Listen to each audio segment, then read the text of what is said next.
नमस्कार गाइस, स्वागत है आप सभी का हमारे YouTube चैनल स्टडी लिफ्ट में। और आज हम लेकर आए हैं पॉलिटी का बहुत ही इम्पोर्टेंट टॉपिक पंचायती राज व्यवस्था एवं नगर पालिकाएँ, जो कि हमारे संविधान में बहुत ही इम्पोर्टेंट संशोधन था स्थानीय स्वशासन को लेकर।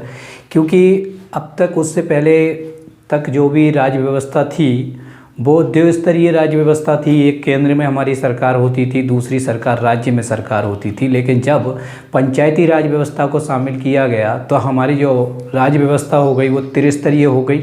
एक स्तर पर प्रधानमंत्री, दूसरे स्तर पर मुख्यमंत्री और तीसरे स्तर पर हमारे गाँव में जो प्रधान होते हैं वो। तो इस तरीके से ये त्रिस्तरीय पंचायत व्यवस्था हो गई।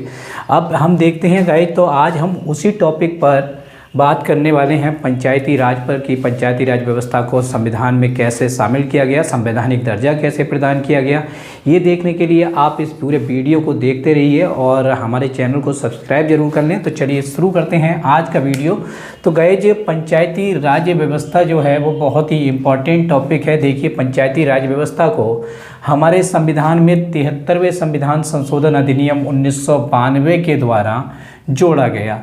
तो सबसे पहले ये क्वेश्चन आता है, पंचायती राज व्यवस्था को किस संशोधन के द्वारा जोड़ा गया है? तो 73वें संविधान संशोधन के द्वारा जोड़ा गया, जो कब हुआ? 1992 में हुआ। ये भी आपको ध्यान रखना है। और कौन सी अनुसूची में जोड़ा गया?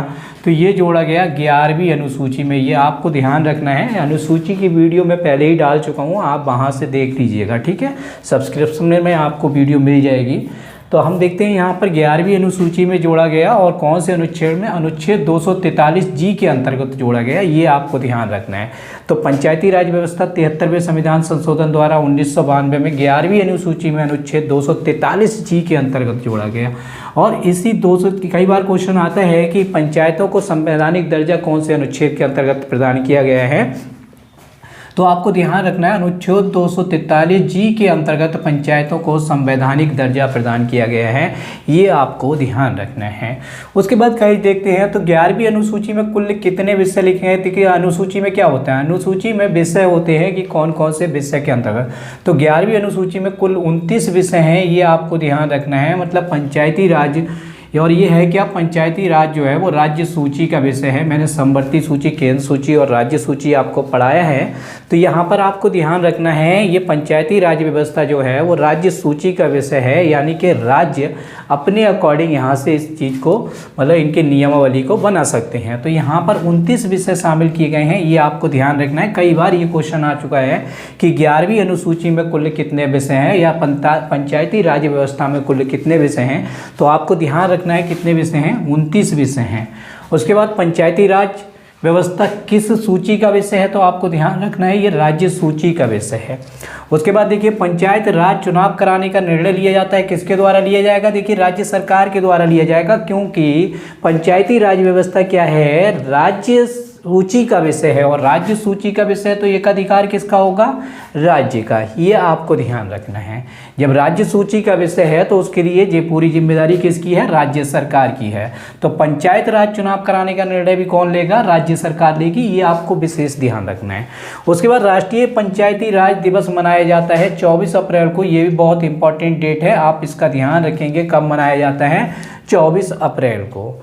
उसके बाद भारत में सर्वप्रथम पंचायती राज प्रणाली का प्रारंभ हुआ। कब हुआ? देखिए, 2 अक्टूबर 1959। कई एग्जाम का इंपॉर्टेंट क्वेश्चन है, कई जगह आ चुका है। यहाँ से आपको यूपीपीसीएस तक में क्वेश्चन मिल जाएंगे। तो आप इस वीडियो को ठीक से देखिएगा। भारत में सर्वप्रथम पंचायती राज प्रणाली का प्रारंभ कहाँ से हुआ? 2 अक्टूबर 1959। और कहाँ हुआ? नागौर जिले से हुआ, जो कि राजस्थान में है। तो आपको ध्यान रखना है 2 अक्टूबर 1959 नागौर जिले में, राजस्थान में, ठीक है। और 2 अक्टूबर को ही क्यों किया गया? 2 अक्टूबर को इसलिए किया गया क्योंकि 2 अक्टूबर को गांधी जयंती होती है। और गांधी जी सबसे पहले अगर स्थानीय स्वशासन की बात की थी तो गांधी जी ने ही कहा था कि हमारे देश में एक ऐसी व्यवस्था होनी चाहिए, जो राज होना चाहिए वो निचले स्तर तक होना चाहिए। देखिए, आपने देखा होगा आपके विधानसभा और लोकसभा के जो चुनाव होते हैं, कोई भी बाहरी व्यक्ति आता है और आपके एरिया से चुनाव लड़के जीत कर वो वहाँ का विधायक या सांसद बन जाता है। तो यहाँ पर ये स्थानीय स्वशासन नहीं हुआ। इसमें क्या हुआ? दूसरे जगह का व्यक्ति आता है और वो आप पर राज करता है। तो ये स्थानीय स्वशासन नहीं था, लेकिन गांधी जी का सपना था कि भारत के लोगों में जो है स्थानीय स्वशासन को वो मिलना चाहिए, और इसीलिए 2 अक्टूबर को सबसे पहले पंचायती राज प्रणाली जो लागू की गई वो 1959 में नागौर राजस्थान से की गई। यही कारण था कि 2 अक्टूबर को प्रारंभ की गई, क्योंकि गांधी जी का सबसे बड़ा सपना यही था कि भारत के लोकतंत्र में, आज़ाद भारत में स्थानीय स्वशासन को तरजीह दी जानी चाहिए। तो इसलिए क्या हुआ, 2 अक्टूबर 1959 नागौर राजस्थान में।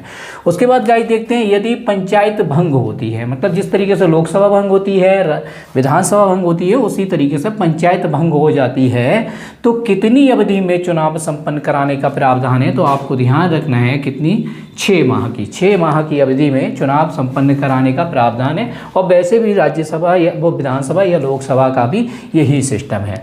उसके बाद उत्तर प्रदेश में पंचायती राज व्यवस्था में महिलाओं के लिए कितने प्रतिशत का आरक्षण का प्रावधान है।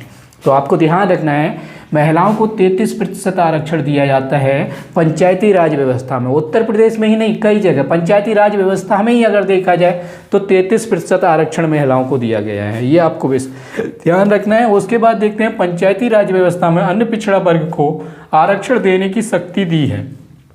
देखिए, पंचायत में अन्य पिछड़ा वर्ग कोई नहीं है, अन्य में भी यही सिस्टम है। ज़्यादातर में जो है वो राज्य सरकार को ही दी गई है, ठीक है, राज्य विधानमंडल को दी गई है कि किसे कितने आरक्षण देंगे।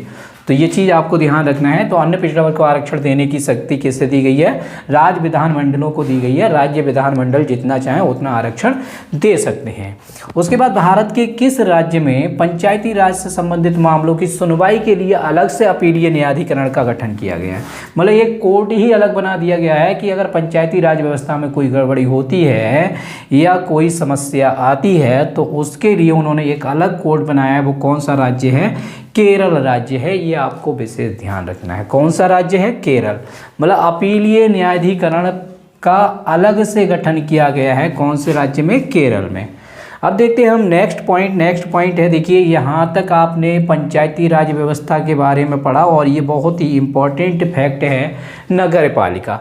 तो देखिए, 73वें संविधान संशोधन अधिनियम 1992 के द्वारा क्या किया गया, पंचायती राज को जोड़ा गया है। जबकि 74वें संविधान संशोधन अधिनियम 1992 के द्वारा किससे जोड़ा गया, नगर पालिका को जोड़ा गया है, जो कि 12वीं अनुसूची का विषय है और अनुच्छेद 243W के अंतर्गत जोड़ा गया। और इसके अंतर्गत कुल 18 विषय हैं, ये आपको ध्यान रखना है। यहाँ पर 29 विषय हैं और नगर पालिका में कितने हैं, 18 विषय हैं। इन दोनों को कंपेयर करके अगर आप पढ़ेंगे, 73 और 74वां संविधान संशोधन 1992 में हुआ है, ये 11वीं अनुसूची का विषय है और ये 12वीं अनुसूची का विषय है। नगर पालिका कौन सी अनुसूची का विषय है, 12वीं अनुसूची का विषय है। उसके बाद गाइस देखते हैं, 73वां संविधान संशोधन किस व्यवस्था को प्रोत्साहित करता है। देखिए, अभी मैंने बताया स्वशासन को, ठीक है। तो ये स्थानीय स्वशासन को प्रोत्साहित करने वाली प्रणाली है कि स्थानीय लोगों की राज्य व्यवस्था में क्या बने, भागीदारी बने, इसीलिए इसे शामिल किया गया 73वें संविधान संशोधन के। उसके बाद देखिए, भारत के किस राज्य में अल्पसंख्यकों के लिए अलग से आरक्षण दिया गया है। मतलब पंचायती राज व्यवस्था में अल्पसंख्यकों के लिए अलग से आरक्षण दिया गया है, कौन से प्रदेश में, आंध्र प्रदेश में। ये आपको ध्यान रखना है। उसके बाद देखते हैं, पंचायती राज से संबंधित समितियां कौन कौन सी बनी। तो देखिए, सबसे पहले पंचायती राज व्यवस्था की समिति, पंचायती राज व्यवस्था लागू की जाए या नहीं की जाए या किस तरीके से लागू की जाए, इसके लिए सबसे पहले एक समिति बनाई गई थी, बलवंत राय मेहता समिति, जिन्होंने स्थानीय स्वशासन पर अपनी रिपोर्ट दी थी और ये 1957 में बनी। उसके बाद दूसरी समिति बनाई गई, संस्थानम समिति, जो 1962 में बनी, इसने अपनी रिपोर्ट प्रस्तुत की। उसके बाद सादिक अली समिति बनी 1964 में, इसने अपनी रिपोर्ट दी। उसके बाद आई अशोक मेहता समिति 1977 में, ठीक है, ये इंदिरा गांधी जी के ज़माने। उसके बाद क्या हुआ, अशोक मेहता समिति के बाद क्या हुआ, फिर आई आपकी GBK समिति, जो कि 1985 में लागू आई थी, ठीक है, लेकिन ये लागू नहीं की गई। उसके बाद LM सिमरी समिति आई, जो 1986 में हुई और स्थानीय स्वशासन यानी पंचायती राज व्यवस्था को स्वीकृति प्रदान की गई कौन सी समिति के आधार पर? LM सिंघवी समिति, जो कि 1986 में लागू आई थी। और ये चीज़ आपको ध्यान रखना है कि उस समय स्थानीय स्वशासन को लागू करने वाले अगर भारत में कोई था तो वो राजीव गांधी जी थे। ठीक है, राजीव गांधी जी ने परिवर्तन के लिए, स्थानीय स्वशासन के लिए बहुत सारा ये समिति भी उन्होंने ही गठित की थी और ये समिति भी उन्होंने ही गठित की थी। तो इस तरीके से आपको ध्यान रखना है कि स्थानीय स्वशासन को बढ़ावा देने में राजीव गांधी जी का बहुत महत्वपूर्ण योगदान है। उससे पहले इंदिरा गांधी जी कोशिश कर चुकी थी, लेकिन तब स्थानीय स्वशासन यानी कि पंचायती राज व्यवस्था लागू नहीं हो पाई।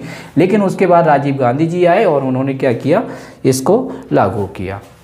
इस तरीके आप देखिए राज्य वित्त आयोग का गठन। तो राज्य वित्त आयोग का गठन अनुच्छेद 243 आई के अंतर्गत हुआ है, ये ध्यान रखना है, राज्य वित्त आयोग का गठन।